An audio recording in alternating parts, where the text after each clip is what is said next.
Pwede mong pag-aralan yung ginagawa ng isang politiko, pero hindi ka gagaling kung hindi doon ang kakayanan mo. Kaya nga kita nilagay sa katungkulan na yan, para akayin sila sa kabutihan, tapos sa akayin mo sa kasamaan, pananagutan mo sa akin na yan. Maganda sigurong tanungin muna natin ang sarili natin. Nang iboto ba natin yung mga yan, ang Diyos ang ating pinakinggan? Aber? So ngayon po ay pinagdiriwang ng ating inang simbahan ang kapistahan ng luklukan, San Pedro. Sa Ingles, the chair of St. Peter. Dito na siguro mawiwintang uli ang mga kapatid nating hindi Katoliko. Kapag naisip nila, Mga Katoliko, pati upuan, pinararangalan. pero hindi naman po kasi literal na chair o upuan ang pinagdiriwang natin ngayon ng kapistahan, kundi ang sinisimbolo niyan. Kung papaano sa isang kumpanya kapag sinabi ang isang tao ay siya ang chair ng kumpanyang ito. Hindi mo sinasabing siya ang silya ng kumpanyang ito. Siya ang leader. Siya ang pinuno ng kumpanyang ito. And so, chair symbolizes authority. At yon ang ibinigay ni Jesus kay Pedro. Narinig po natin sa ating binasang ebanghelyo, matapos sabihin ni Pedro kay Kristo, ikaw ang Kristo, ang anak ng Diyos na buhay, na sabi nga ng Panginoon na hindi naman din galing kay Pedro, kundi hatid sa kanya ng Diyos, ng Espiritu Santo. Sinabi in return ni Kristo kay Pedro, at ikaw ay Pedro, sa ibabaw ng batong ito, itatayo ko ang aking simbahan. Hindi makapananaig kahit ang kapangyarihan ng kamatayan. Ibibigay ko sa iyo ang mga susi ng kaharian ng langit, upang ang pagbawal mo sa lupa ay pagbabawal sa langit, at ang ipahintulot mo sa lupa ay papahintulot sa langit. Jesus, therefore, gave authority to Peter. At yon ngayon ang ating ipinagdiriwang, ang kapangyarihan, ang authority na ibinigay ni Kristo kay Pedro at sa mga namumuno sa simbahan, upang ang simbahan na ito ay pangalagaan, gabayan, protektahan. Dito po natin makikita ng anumang kapangyarihan para pangalagaan ang bayan, bayan ng Diyos, kawan ng mabuting pastol, ang Diyos. Anumang kapangyarihang ibinibigay sa tao para pangalagaan, protektahan ang kawan o bayan ay kapangyarihang galing sa Diyos. Kaya matatandaan po ninyo at maririnig natin muli ito. Pag sinabi ni Poncio Pilato nang may halos sigurong pagmamalaki kay Kristo, bakit ayaw mo kakausapin? Hindi mo ba alam na may kapangyarihan akong palayain ka o ipapako ka sa krus? Anong ni-remind sa kanya ni Kristo? Kaya mo lang naman magagawa yan ay dahil binigyan ka ng kapangyarihan ng Diyos na gawin yan. Ang Diyos, therefore, ang pumipili. Ang Diyos, therefore, ang nagbibigay ng kapangyarihan upang ang kanyang kawan, ang kanyang bayan, ay pangalagaan ng sino man na bibigyan niya ng kapangyarihan. Bagay na hindi nakapagtataka sapagkat siya ang may-ari ng sandaigdigan. So, siya ang pwedeng magkatiwala sa sino man ng kanyang bayan sapagkat siya ang may-ari ng sanlibutan. Besides, mahal tayo ng Diyos. Hindi lang tayo bayan ng Diyos. Hindi lang tayo kawan ng Diyos. Tayo'y mga anak ng Diyos. Kung ikaw ba bilang magulang, ipagkakatiwala mo ang mga anak mo sa isang taong alam mong magbubulid sa mga anak mo, hindi sa kabutihan kundi sa kapahamakan, kaya makatwiran lamang na ang Diyos na nakakaalam ng lahat ang siyang pumili ng bibigyan o pagkakatiwalaan niya ng kapangyarihan upang pangalagaan tayo na kanyang mga minamahal ng mga anak ang kanyang bayan. Eto ngayon ang tanong, Father, kung ganun, bakit mahirap ang buhay ko? Bakit halimbawa, dito na lang sa Pilipinas, bakit may kahirapan? Bakit may karahasan? Bakit may hindi pagkakapantay-pantay? Kawalang hustisya. Hustisya para sa mayaman lang. At bakit pangkaraniwan? May mga politiko, may mga leader sa likod ng mga yan. Kung ang Diyos ang pumipili ng bibigyan niya ng kapangyarihan. Maganda sigurong tanungin muna natin ang sarili natin. Nang iboto ba natin yung mga yan, ang Diyos ang ating pinakinggan? Aber? Maya't maya sinasabi sa atin, pag bumoboto tayo, wag nating kakalimutan ang ating pagiging Kristiyano. Maya't maya sinasabi sa atin na kapag bumoboto tayo ayon sa ating mabuting konsensya. Ganun ba ang ginawa natin? Tapos ngayon, ang Diyos ang sisisihin natin. Di ba? Dito sa atin, kailangan may pera ka bago ka kumandidato. Sinong nagpakana niyan? Mga politiko ba? I don't think so. Sinong gusto ang magbigay ng pera? Limpak-limpak na pera. O sabihin na natin, silang nagpakana. Kinukonsinti natin Ang dami nang hingi ng pera. Ang dami sa atin ang one time, big time, ang gustong buhay. Bigyan lang okay na. Isasakripisyo mo yung 6 na taon, yung 3 taon, na dapat ay maganda ang ospital natin, na dapat ay maganda ang paaralan natin, na dapat ay maganda ang serbisyo sa atin. Reklamo, kaya nang ibinoto mo Kinukonsinti natin sila. Dahil yun ang hinihingi din naman ng marami sa kanila. So cycle lang yan. Lahat tayo may kasalanan. Dito sa atin, basta ma-impluwensya, basta sikat, okay na. Diba? Hindi nananalo yung mga hindi kakilala. Kasi kailangan mong gumasta para ikay makilala. Hindi patas ang labanan. At dito sa atin, hindi nyo ba napansin? Kahit alam mong korap yung politiko, pag nakita mo, ngingitian mo, magpapapicture ka pa, kukunin pang ninong ang ninang. Hindi nyo ba napansin yon? Kaya mga politiko sa atin, kahit may ginagawa ng masama, taas noo pa rin. Bakit? Ginagalang natin Hindi ko sinabing bastusin natin, pero wag namang Panginoon natin.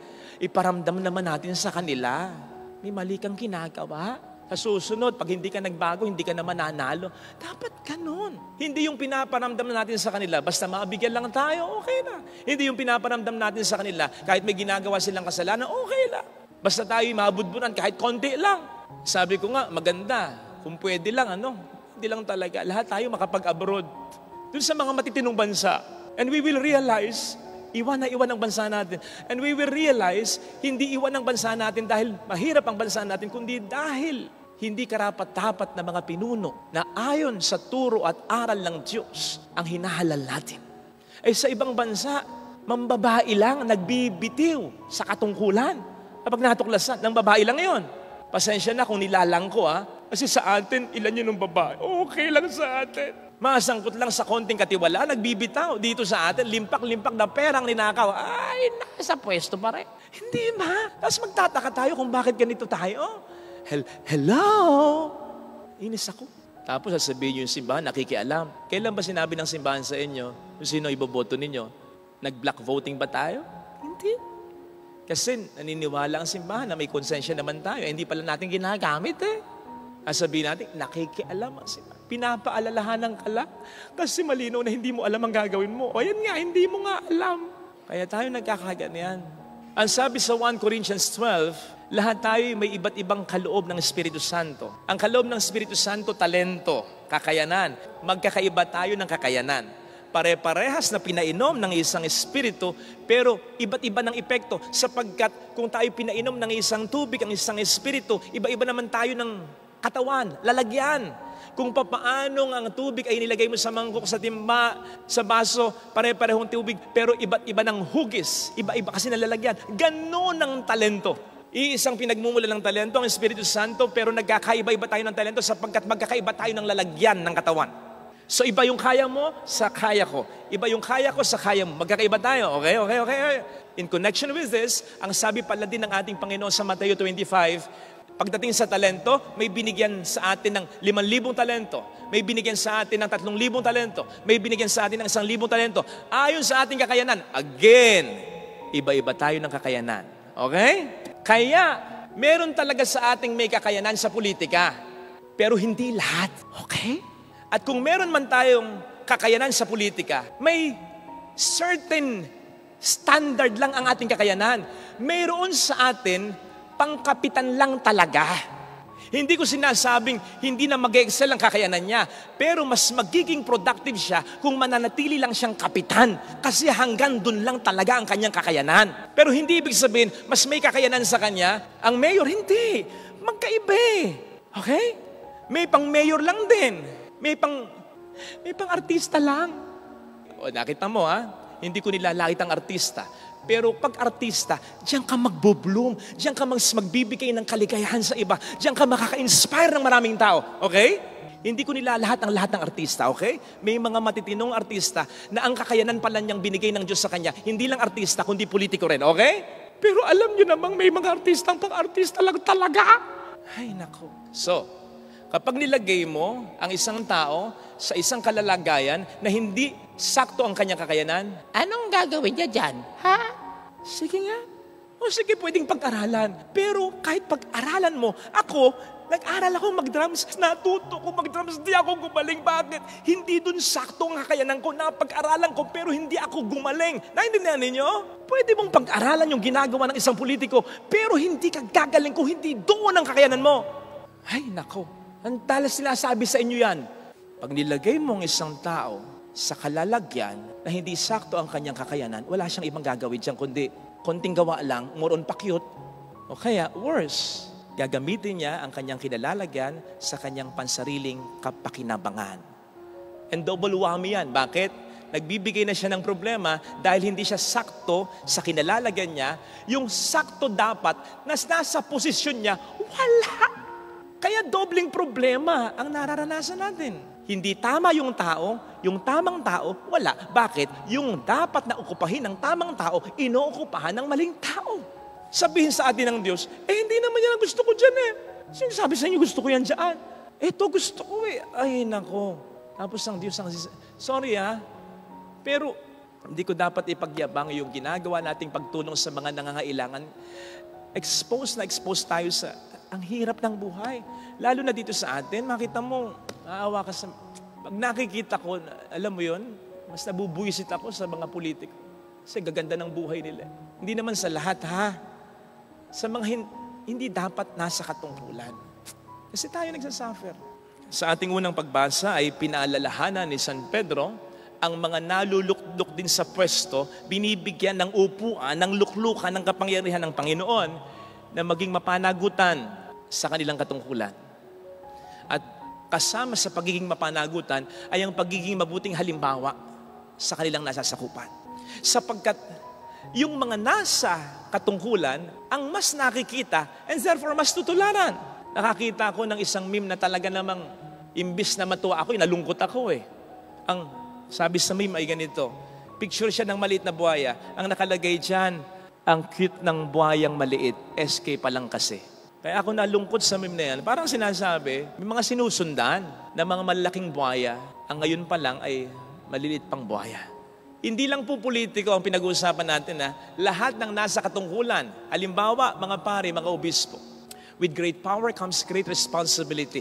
To whom much is given, much is also required. Kahapon ay may ginawang konting mali ang isang sakristan na pagsabihan ko. Pero pangit yung pagkakasabi ko. Hindi maganda yung pagkakasabi ko. Sabi ko sa kanya, pagkatapos ng misa, sensya na, sorry, hindi tama yung ginawa ko. Bakit? Baka magpare Baka isipin niya, Father Fidel, ganun palang magalit, ganun din ang gagawin ko. Mali. Mga magulang, ang mga ginagawa nyo ay nagiging tama sa mga mata ng mga anak ninyo. Kaya, maging mapanagutan kayo. Magkakaanak din yung anak ninyo, magkakapamilya din yung anak ninyo. Huwag niyong isalin yung mga issues ninyo. Yung mga issues na nakuha ninyo sa mga magulang niyong may mga hindi magandang naipakita sa inyo, katin ninyo, putulin ninyo para hindi na maulit sa mga anak ninyo at sa mga magiging mga apo ninyo. Tandaan po natin yung warning ng ating Panginoon sa Lucas 17 tungkol dito. Ang sabi ng ating Panginoon, mabuti pa sa iyo na sabitan ng giliang bato sa leeg at itapon sa dagat kaysa maging sanhi ng isa sa pagkakasala ng mga isa sa maliliit na ito. Ganon ka-serious para kay Kristo ang magkasala ang ating nasasakupan, ang mapunta sa kapahamakan, kasamaan, ang mga nasasakupan natin. Bakit ganun ka-serious yun para sa Panginoon natin? Kaya nga kita nilagay sa katungkulan na yan para akayin sila sa kabutihan, tapos akayin mo sa kasamaan, pananagutan mo sa akin yan. With great power comes great responsibility. Ano ang reminder ni Kristo kay Pedro sa Juan 21? Pedro, pakanin mo, alagaan mo 3 beses ang aking mga tupa. Reminder yon. Pedro, 3 beses kong inuulit sa iyo, aking mga tupa. Hindi mo mga tupa. Father Fidel, yung mga parokyano mo, yung mga sakristan mo, sakristan ko yan. Lektor ko yan. Parokyano ko yan. Governor, yung mga nasasakupan mo, constituents ko yan. Hindi sa'yo yan. Daddy, mami, nanay, tatay, yung mga anak ninyo, anak ko yan. Hindi sa yung anak yan. Pag-aari ko yan. Kaya sa lahat ng mga may kapangyarihan, malaki ang ating pananagutan. Kung pare-pareho tayong nagkakasala at pare-pareho tayong papaluin ng Panginoon, doble ang palo natin pag nagkataon. Bakit? Ikaw yung nasa katungkulan eh. Ikaw yung dapat na mas nakakaalam eh. Ikaw yung nilukluk dyan para akayin sila sa kabutihan tapos akayin mo sa kasamaan. So isipin po natin yan, mga kapatid. Ngayong Kwaresma, isipin natin, anong klaseng kapangyarihan ang binigay sa atin ng Diyos? Bilang politiko, bilang kleriko, bilang pare, bilang magulang, bilang panganay sa magkakapatid, bilang pinakamayaman sa magkakapatid, may kapangyarihan ka. Bilang pinakamayaman at pinakamatalino, pinakamaysay sa magkakaibigan, may kapangyarihan kang pinagkaloob ng Panginoon. Hindi basta kapangyarihan niya na dapat ay gamitin mo sa iyong sariling kapakanan dahil mananagot ka sa Diyos pag nagkaganyan. Remember, hindi ka ilalagay ng Panginoon sa kapangyarihan kung alam niyang hindi ka niya magagamit sa kabutihan. Magpagamit ka sa Diyos sa kabutihan at huwag sa kasamaan. And remember, hindi ka niya rin ilalagay o pababayaang malagay sa luklukan ng kapangyarihan kung alam niyang hindi ka niya kayang alisin dyan kahit kapit tuko ka sa silyang yan. Ito sana ang hiling nating biyaya at makita sa ating banal na pagdiriwang sapagkat ang Diyos na naglukluk sa atin ng kapangyarihan ang siyang mag-aalis din sa atin ng kapangyarihang yan kung kinakailangan.